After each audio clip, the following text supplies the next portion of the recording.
Sorry for, being lazy and not really wanting to make a video. There was nothing for me to make a video on. I'm just kind of bored. So, let's just go do a giant thing of a bunch of random stories to make a 10-minute video. First story, this is just going to be a mishmash of things.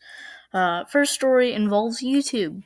Commentary legend and, kind of person who, if you say commentary, they're one of the people who will, one of the first people who will come up in conversation. Leafy is here. Leafy is here got terminated by a scout. Now, some people saw this coming, and some people said, no, probably not really, but, But, okay, this just shows what's really happening on YouTube. You criticize whoever, I don't know what he got banned for. You criticize whoever you criticized, ban him.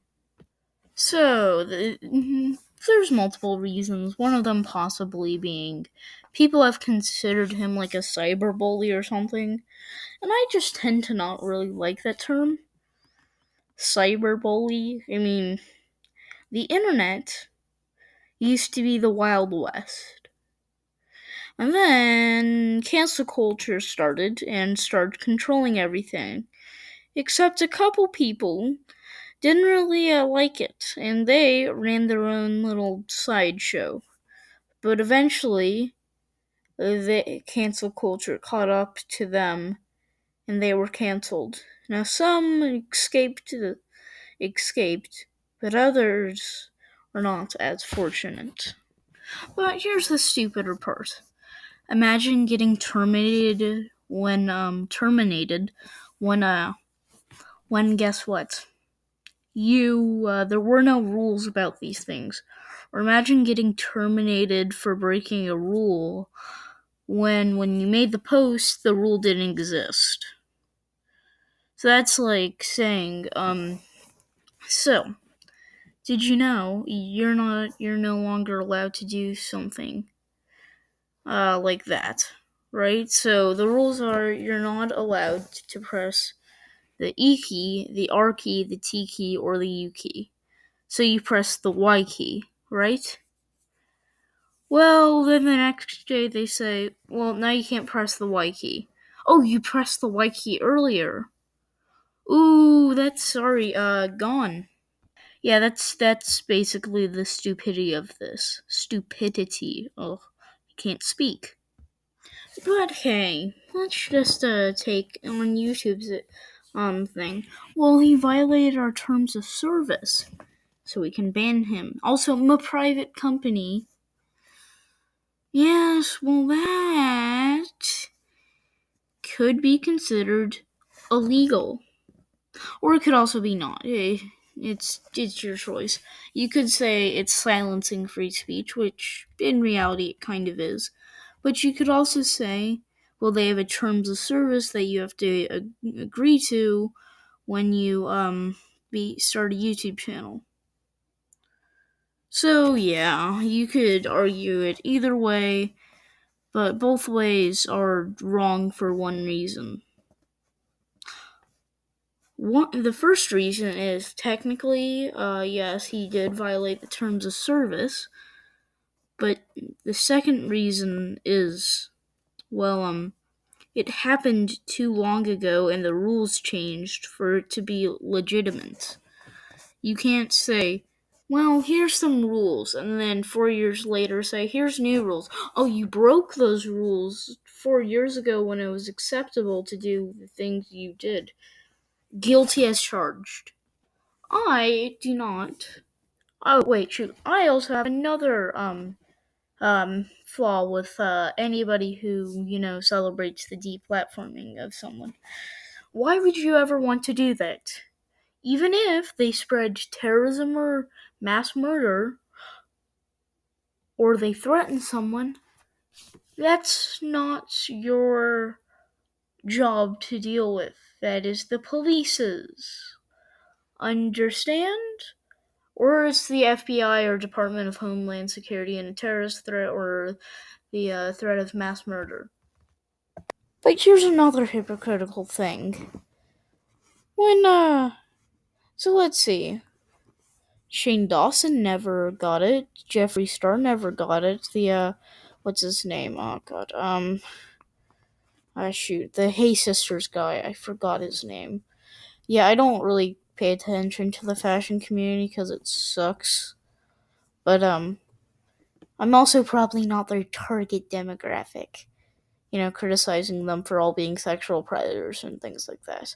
Yeah, but last time I checked, you can still access all of their channel. Oh, it's James Charles. God damn it. Last time I checked, you can access all their channels. Like, there was outrage for around 5 days to a week at most. Maybe even a week and a half. But, a much smaller creator who basically sparked an entire section of YouTube getting, kicked off. Yeah, let's go celebrate that. Let's go celebrate someone who disagrees with me getting banned, then literal sexual predators and people who have made very, very, very, very offensive and awful jokes. I mean, they weren't funny. They were just really, really, really shocking, but, not shock humor kind of shocking. So, yeah, who's the sexual predator? The entire major fashion thing, and who really made awful jokes and then we ignored for a while? Oh, Shane Dawson. Yeah, but it's their fault. Leafy's here, banned him. Yeah, good job. But, hey, let's just go. YouTube isn't supporting these creators. It's not like after all these accusations and, some of them committed character assassination, it's basically, defamation except it's spoken. So, it's not like Susan Wojcicki, the CEO of YouTube, met with any of these people. That'd be just absolutely awful. Like, didn't meet with James Charles or Shane Dawson after the fact that they were exposed for doing some not brand safe things. It's not like Susan Wojcicki meet with them after that. But in all this probably just shows that YouTube doesn't like it if you say anything offensive. And it's getting scary because I don't really want my channel deleted. But hey, it's not as bad if millions of people were subscribed to me and my account was just poof. I mean, next story. Next story, which also involves a social media platform, Twitch. And so you can buy so on Twitch, we're all familiar with the donation system, right? If you can go donate money to a Twitch streamer, I don't know. So you can also buy bits, which I don't know if that goes to Twitch or the Twitch streamer or it's split or something. And you can also buy subscription, right? Well, big companies have taken advantage of this. The biggest one being Burger King, definitely. So, what has Burger King been doing? Well, they've just been sending out bots to go donate to streamers. Only, enough to get them on the screen, advertising their product. Go buy the new double Whopper random products thing fry.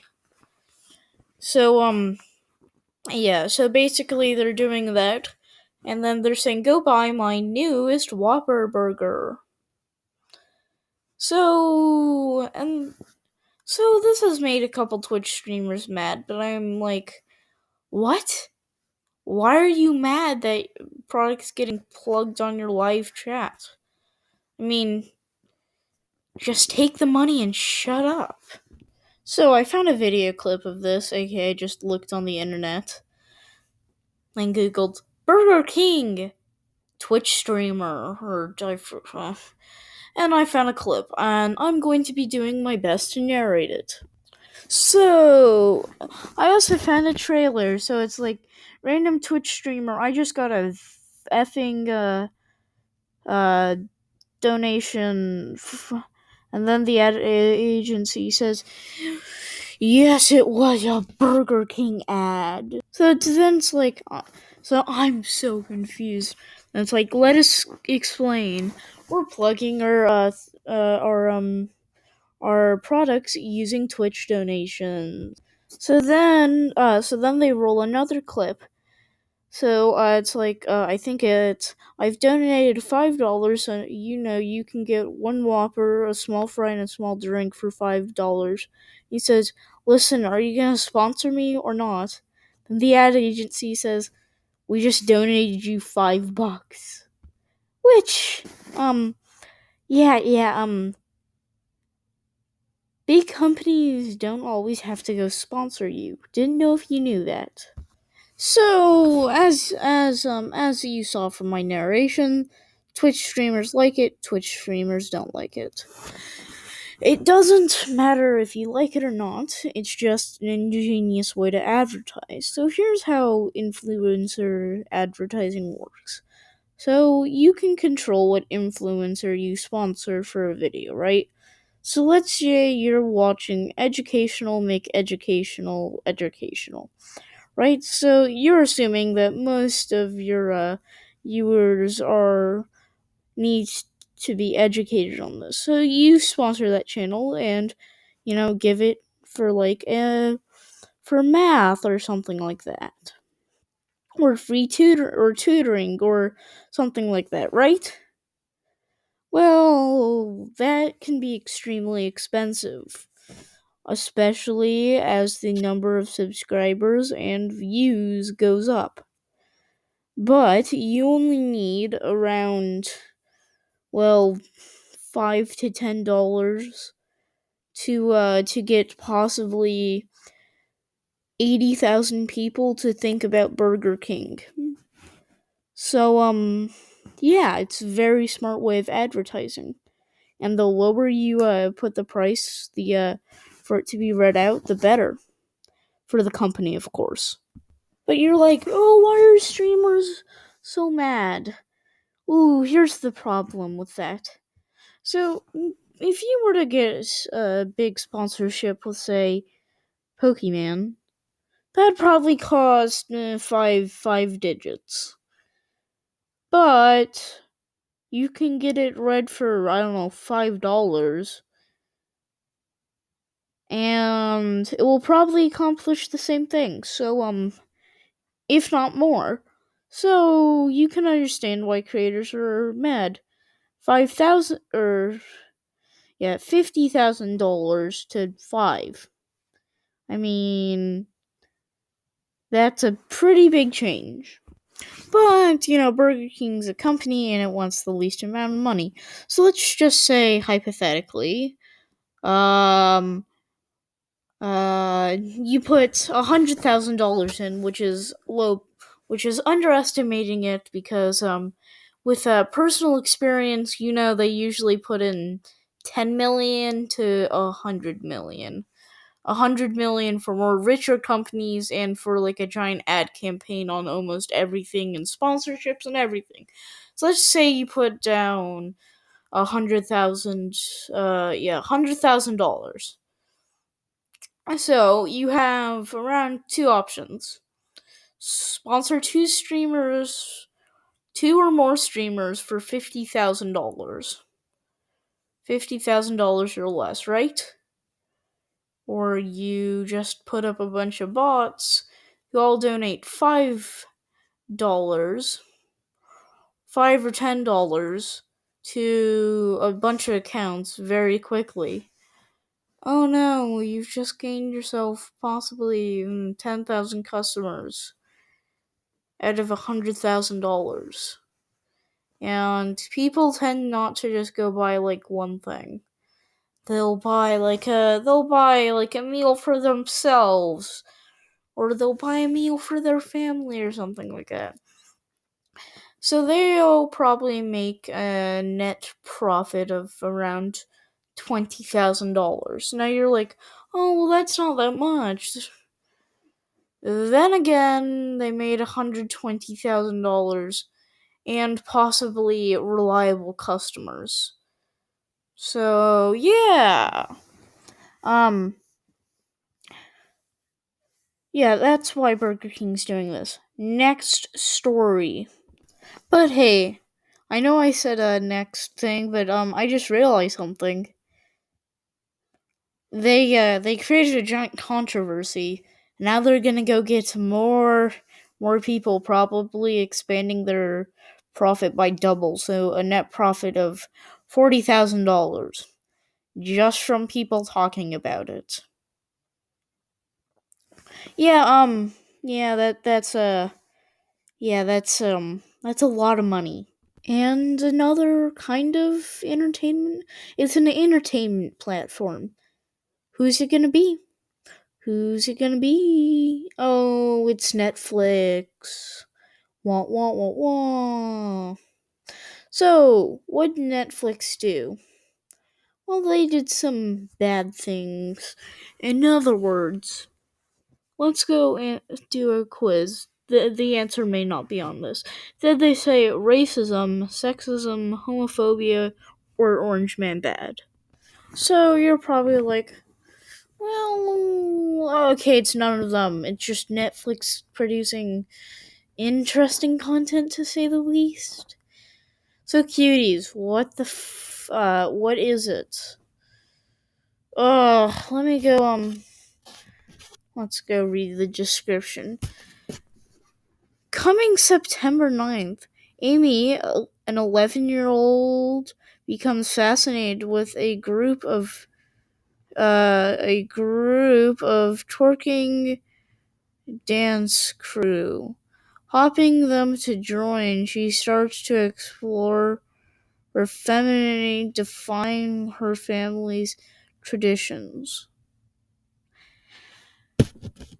An 11-year-old gets over-sexualized by Netflix. Ladies and gentlemen, I present to you Jerry Seinfeld. Okay, just kidding. So apparently the plot is a young black Muslim girl. Ooh, hey, you're not scoring a perfect 10 out of 10. You're not fat enough, and you're also not queer, and everything else. Oh, also you're too able-bodied. Okay, whatever. A young black Muslim person is being corrupted by male white French people. such such patriarchy. I know that's feminism, but you know, same thing. Okay, different thing, but same context, kind of. So, they released a trailer and Netflix supporting it. I'm going to go kill it, destroy it, and burn it with fire. Okay, that may have sounded a bit harsh, but whatever. So the trailer starts with a Muslim girl just, looking in a hijab. That's how I know it's a Muslim girl. And yes, the girl looks 11. If you just pulled up a black 11-year-old, that is the first image you will see. So then it continues, and actually, here, let's go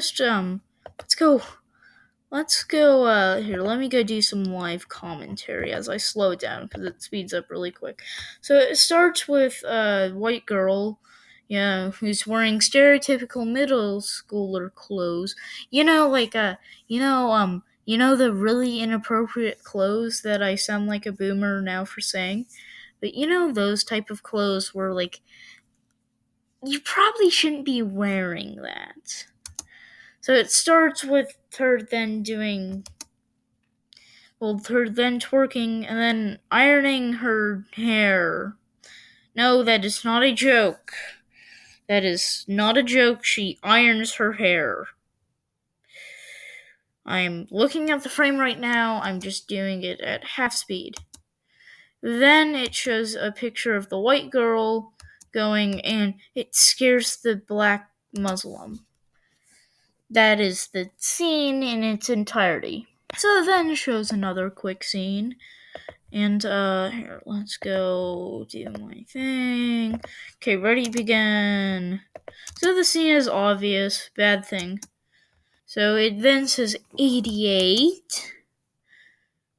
And then it shows the young black Muslim.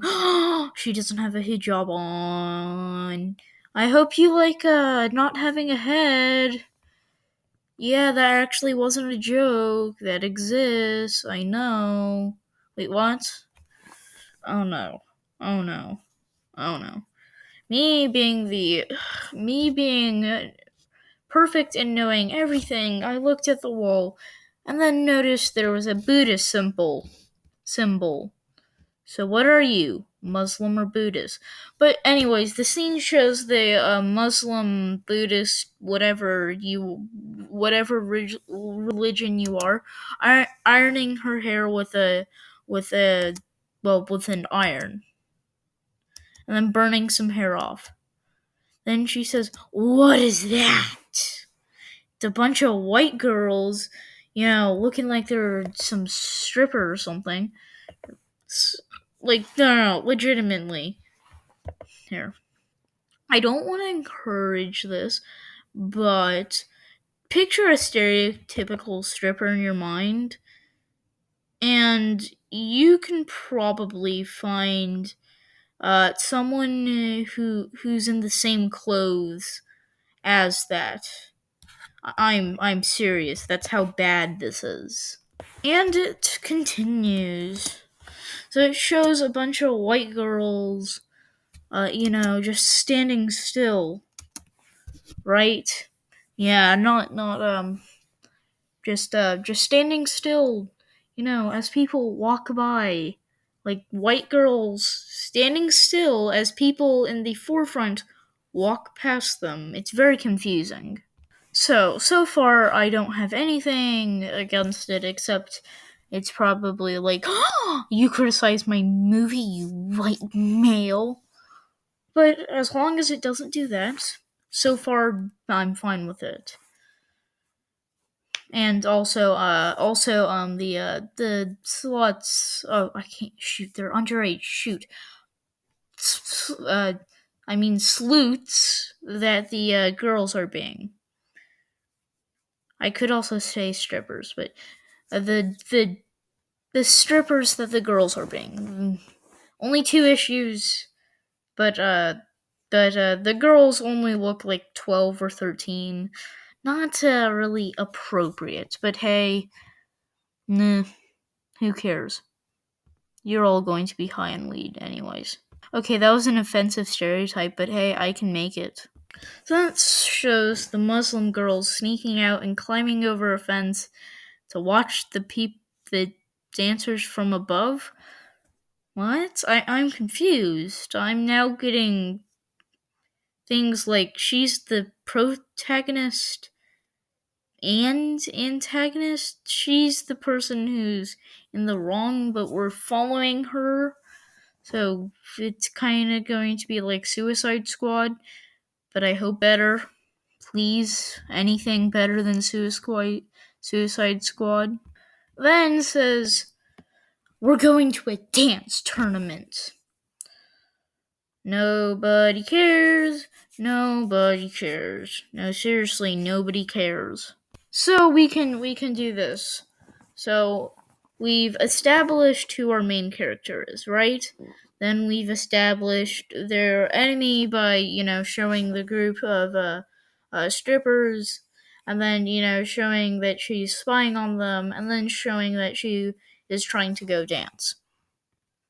Trying with quotation marks. It's confusing what she's doing, but then again, I'm not really hip with the kids. I just know all the internet memes. So let's go use all my information. A girl who's 11 sees a group of people who are twerking and aspires to be them. And they're corrupted by them. Understand? And then she contributes. Like there's no character arc. Person wants to be there. Person gets there, and we're at the climax. And oh no, still at the climax. Oh, is that the falling action I see? Okay, let's just go cover that. But then we have another climax. But then they agree to let her dance with her. What? What? I'm confused. Usually stories go persevere a problem, and then there could be another problem which you have to solve, or you win. And then we have the single most funnest thing in the world. So I can just so basically take a bikini and then put like regular basic bitch type shirt above the bikini, but then don't don't but then it's very confusing. And then have the tightest pants you've ever seen. No, seriously, it's like they needed a crowbar to get it off. Then they say, "Do you know where the devil is?" Those naked women. You mean strippers? Do you know what those are? Okay, that's what you meant. Got it. Thank you. But then she said, but then she has to go cook well, and then they say, naked women dancing influenced by the devil. I can't argue with that. Usually, stay away from the popular kids. Just good advice. Stay away from the popular kids or be on top. And I was on top for a while, and then I got bored of being on top. And I let my empire fall. So, hey, I then just decide to go, hey, I don't care, don't bother me, or I'll revert to my old, very not Mafia like tactics. I chose the easier and much more satisfactory route. Don't hang out with the popular kids. So, she then goes back to her friends and gets slapped and then starts running away. Child abuse, anyone? Okay, not child abuse, but whatever. I mean, I wouldn't blame her.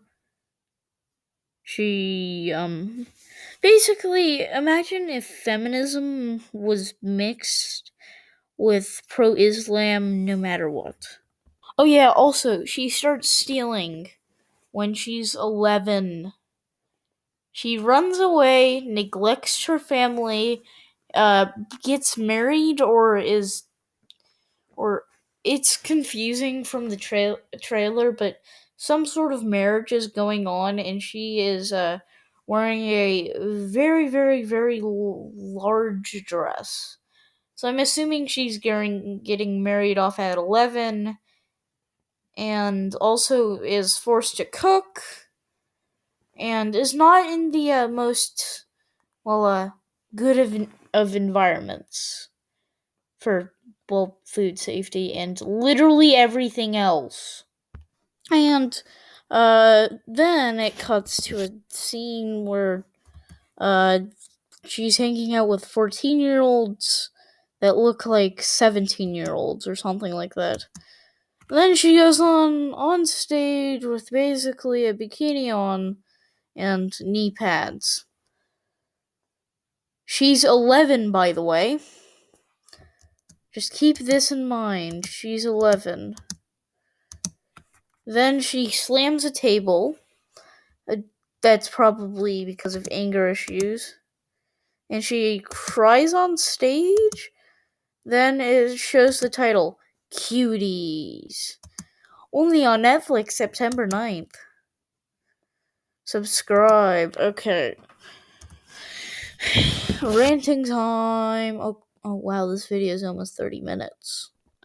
So on YouTube, they got a ton of dislikes, but I then looked. Okay, what does Twitter have to say?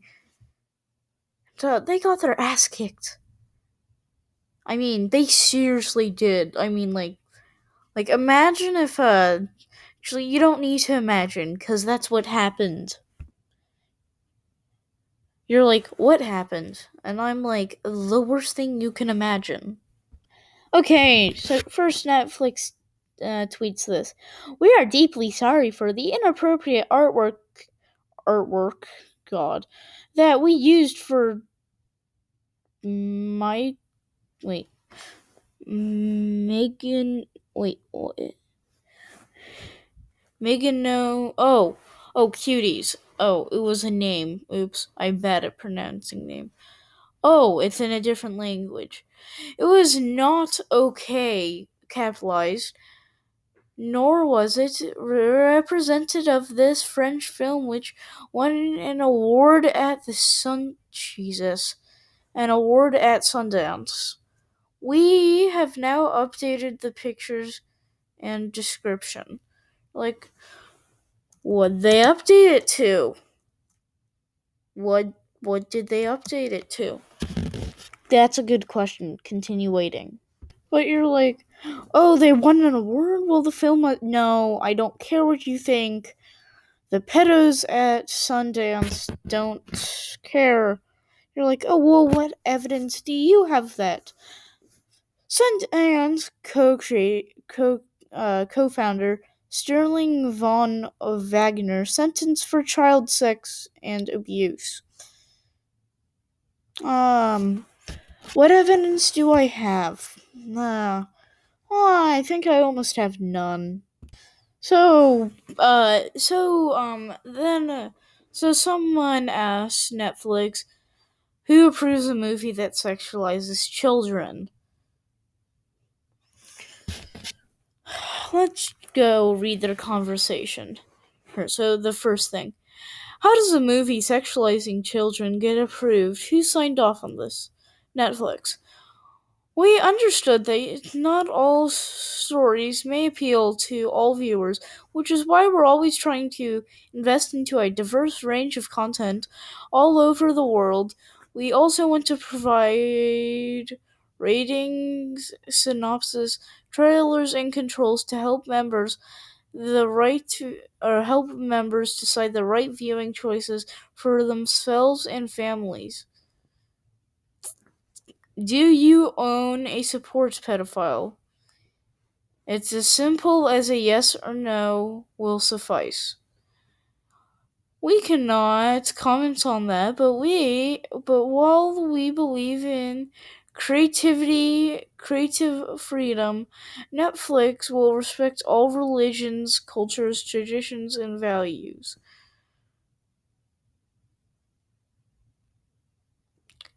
What? Okay, support all cultures, fine, as long as it doesn't hurt anybody. Support all traditions, fine, as long as it doesn't hurt anybody. Support all values. So you say you support child murder. Not fine. Not all values are good. Got it? Not fine. As long as it doesn't hurt or harm anybody in any way, financially or otherwise, not fine. So, yeah, basically they're like, I cannot tell you if we support pedophilia because diversity. Oh, yeah, also creative freedom. They said they support creative freedom. You should not support the sexualization of 11-year-old girls, or however old she's supposed to be. Okay, video over, bye.